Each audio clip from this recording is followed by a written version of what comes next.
Hello everyone, exam में आपका स्वागत है। ड्रग इंस्पेक्टर के लिए एक और बम्पर भर्तियां, क्या आप एलिजिबल है या नहीं, चलिए देख लेते हैं। एक्सपीरियंस का मैटर तो नहीं है, ठीक है। ये वैकेंसी निकली हुई है आपकी केरला में, ठीक, गवर्नमेंट ऑफ केरला के अंतर्गत।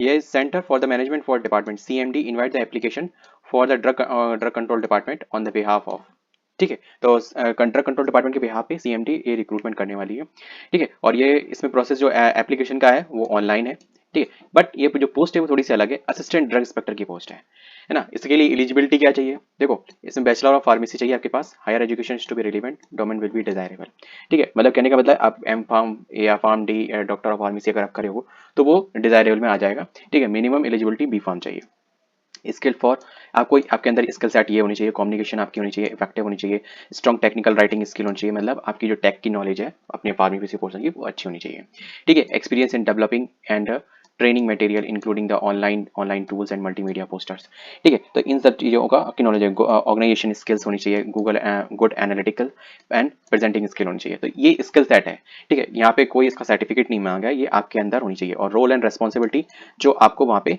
बिहाफ पे करनी पड़ेगी, तो इसको हम नेक्स्ट वीडियो में डिस्कस करेंगे। यहाँ पे बात करते हैं जो वैकेंसी की, तो वैकेंसी जो यहाँ पे निकली है वो टोटल 30 निकली हुई है, ठीक है। DI के मामले में ये बहुत ज़्यादा ही बोली जाएंगी क्योंकि बोला वैकेंसी तो लगभग 150 प्लस के आसपास खाली पड़ी हुई है और सेंट्रल में आने वाली है, सेंट्रल की, ठीक है। वो आएंगी तो जहाँ तक है मेरे को अंदाजा है 40 या ज़्यादा आए तो 60-80 के आसपास इतनी आ सकती, इससे ज़्यादा मुझे नहीं लग रहा आएंगी। वैसे खाली तो है, ठीक है। 150 प्लस, 186 या 184 के आसपास, लेकिन इतनी पूरी नहीं निकालते हैं, ठीक है। मैं मान के चलता हूँ आधी या 1/4 निकाली तो 45 से लेके 80 के बीच में आपको मिल जाएंगी।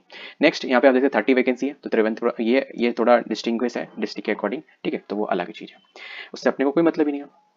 अब यहाँ पे कोई भी एक्सपीरियंस का कोई नौटंकी नहीं है, ठीक है, जो कि अदर स्टेट्स में भी चल रही है वो चीज़ नहीं है। ये चीज़ मुझे बहुत अच्छा लगा।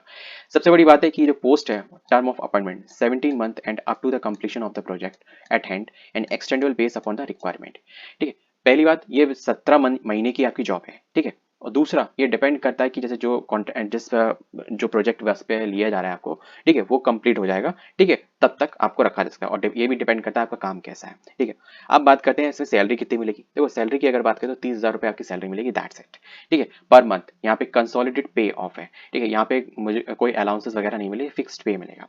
नेक्स्ट, अपर एज लिमिट क्या है, मैक्सिमम की एज 30 साल से ऊपर नहीं होनी चाहिए, कब वो भी मैं अभी बता दूंगा, ठीक है। और दूसरी एक जो पोस्ट निकली हुई है इसमें साथ साथ, वो निकली हुई है डाटा एंट्री ऑपरेटर की। तो अगर आप इसके साथ मतलब बैचलर डिग्री आपने कर रखी है और पोस्ट ग्रेजुएशन कंप्यूटर एप्लीकेशन में डिप्लोमा है और 1 साल का वर्क एक्सपीरियंस है डाटा एंट्री ऑपरेटर का, तो आप ये अप्लाई कर सकते हो, ठीक है। हम चलते हैं अपनी DI की पोस्ट पे।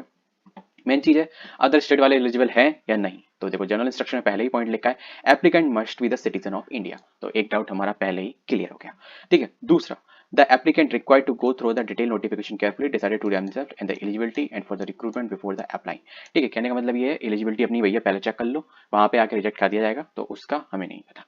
Next, drug control department and oblique CMD लिखा हुआ है, ठीक है। Cell not responsible for any discrepancy and submitting the online application form. कहने का मतलब ये है अगर आप लेट करेंगे फॉर्म फिलिंग करने में, ठीक है, या फिर उसमें अगर आप अपनी तरफ से कोई गलती कर देंगे तो हमारा उस पर कोई भी जिम्मेदारी नहीं होगी। दूसरा, फॉर्म भरने के बाद उसका प्रिंट आउट जरूर ले लिया करें, क्योंकि वो एक आपके पास प्रूफ होता है कि हाँ मैंने ये अपनी डिटेल भरी थी, क्योंकि कभी कभी मिसलीड भी आपको जाके किया जा सकता है। तो आपके पास प्रूफ होना चाहिए कि सर आपकी साइट का ही मैंने ये डाउनलोड किया है। Next, applicant must be compulsory fill up the all the relevant application. चलो अगर आपको एप्लीकेशन की वीडियो चाहिए तो आप बता दीजिएगा क्योंकि मैं भर के दिखा दूंगा। नेक्स्ट, इनकम्प्लीट या इनकरेक्ट अगर डिटेल भरोगे तो भैया आपका सम रिजेक्ट कर दिया जाएगा। आप नेक्स्ट चलते हैं यहाँ पे। अब यहाँ पे क्या क्या चीजें होनी चाहिए क्वालिफिकेशन में, वो चीज तो क्वालिफिकेशन होगी। एज का भी जैसा कि मैंने आपको बताया 30 साल होनी चाहिए, तो एज आपकी 1/5/2026, ठीक है। और यहाँ पे भी क्योंकि ये चीज एक सेम ही रिक्रूटमेंट चल रहा है, ठीक है, तो 1/5/2026 से आपकी एज कैलकुलेट की जाएगी कि 30 साल से ऊपर नहीं होनी चाहिए। इसमें 40 साल है पर उससे अपने को क्या ही करना है ना। अब यहाँ पे क्या क्या चीजें अपलोड होगी फॉर्म भरते वक्त, ये चीजें डिटेल आपको यहाँ पे दी गई है, फोटो वगैरह वगैरह वो सब चीजें लाइक दैट, है ना। अब qualification stipulated for the post must be recognized university and those the applicant the qualification equivalent any of the prescribed format without such certificate their application shall be not be considered। कहने का मतलब ये आप claim कर रहे हो कि मेरे पास ये है, मेरे पास फलाना है, फलाना ढिंका है। कहने का मतलब ये अगर आप जिसका भी B.Pharm का रिजल्ट नहीं आया है, ठीक है, इसके प्रोविजनल डिग्री भी अगर इशू नहीं हुई है, वो ये फॉर्म नहीं भर सकता है, ठीक है। भले बैक का इशू हो आपका, जैसे कि आपके पिछले साल हो गया हो, एक बैक रह गई हो, तो वो चीज़ हो तो वो भी एलिजिबल नहीं है। The CMD reserve the right to call for the any additional documentary and evidence the candidate support for the education qualification। ठीक है, अगर उन्हें कोई क्वेरी होगी तो क्वेरी वो कर सकती है, कहा गया must be upload the original certificate, ठीक है, और the provisional certificate issue by the competent authority. ठीक है, मस्ट बी अपलोड, देखो आपको जो अपलोड करने के लिए डॉक्यूमेंट मांगे जाएंगे, ये है कि आपका ग्रेजुएशन पोस्ट ग्रेजुएशन जो भी आपका 10th 12th की मार्कशीट एंड सर्टिफिकेट मांगे जाएंगे। ठीक है, तो उसमें आप क्या करें, जो ओरिजिनल वाली है, मतलब ओरिजिनल वाला फोटो कॉपी भी कुछ लोग अपलोड कर देते हैं, ठीक है, ऑनलाइन। ठीक है, तो जो आपका ओरिजिनल है सर्टिफिकेट वही अपलोड करना है। जब तक ये प्रोसेस हो ना जाए तो आपकी जो ईमेल आईडी है और जो मोबाइल नंबर है वो डिसऑन ना हो, ठीक है, क्योंकि उसी के थ्रू आप उसे कांटेक्ट किया जाएगा। ठीक है, तो ये चीज ध्यान रखना। और हाँ, एडमिट कार्ड वगैरह भी हो सकता है ईमेल आईडी पे ही आपको आएगा मोस्ट केसेस में। ठीक है, affidavit with the detail, affidavit किसको देना है, the copy of the appointment letter, the salary certificate, pay slip will not be accepted like the work experience certificate. ठीक है, अगर आप किसी भी तरीके का अपना वर्क एक्सपीरियंस लगा रहे हो तो आपका सैलरी सर्टिफिकेट, सैलरी स्लिप, ठीक है, पे स्लिप जो भी होती है वो एज ए एक्सपीरियंस नहीं काउंट किया जाएगा।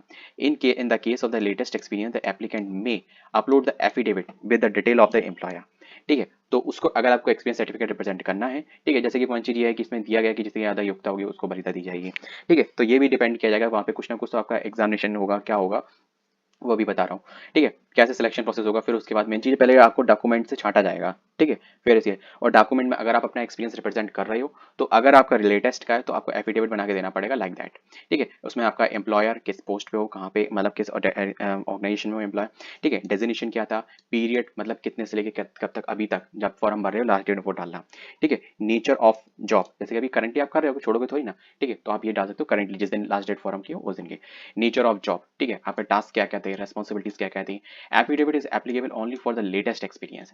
ठीक है, तो जो भी अभी लेटेस्ट एक्सपीरियंस आपका अभी चल रहा है, कहने का मतलब अभी आप कहीं अगर जॉब कर रहे हो, ठीक है ना, मान के चलते हैं contract basis like X Y that जो भी चीज़ है। ठीक है, the experience certificate must be submitted without the specific, दूसरी लाइन है ये, experience certificate submitted without specific information like date of joining, relieving duties, responsibilities, signature, seal of the authorities person will not be considered. कहने का मतलब ये, अगर आप specific detail नहीं भेजोगे तो आपको फॉर्म रिजेक्ट कर दिया जाएगा ऑन दिस बेसिस। ठीक है, अगर किसी के पास एक्सपीरियंस नहीं है तो कोई दिक्कत नहीं है, डीआई के। अगर पूरे नोटिफिकेशन में अगर फीस की बात करें तो फीस के बारे में कोई भी डिटेल नहीं दी गई है, तो हम ये मान के चलते हैं या तो फीस जीरो है या नॉमिनल है। तो जो होगा जब फॉर्म भरेंगे तब हमें इस चीज़ का अच्छे से पता चल पाएगा। ठीक है, अप्लाई करने का लिंक आपको वीडियो डिस्क्रिप्शन में मिलेगा। सिलेक्शन प्रोसेस के बारे में अगर आप जानना चाहते हैं कि इसका सिलेक्शन प्रोसेस कैसे है, क्या है, क्या क्या स्टेप हैं, किन किन चीज़ों को हमें ध्यान रखना पड़ेगा, तो वो नेक्स्ट वीडियो में आप देखिएगा। ठीक है, क्योंकि वीडियो काफ़ी लेंथी हो गई है और डिटेल मैं उसी में बताऊंगा। ठीक है, मिलते हैं नेक्स्ट वीडियो में इसके सिलेक्शन प्रोसेस का। जय हिंद। वीडियो इंटरव्यू लगे वीडियो को लाइक और चैनल सब्सक्राइब करना बिल्कुल नहीं भूलें।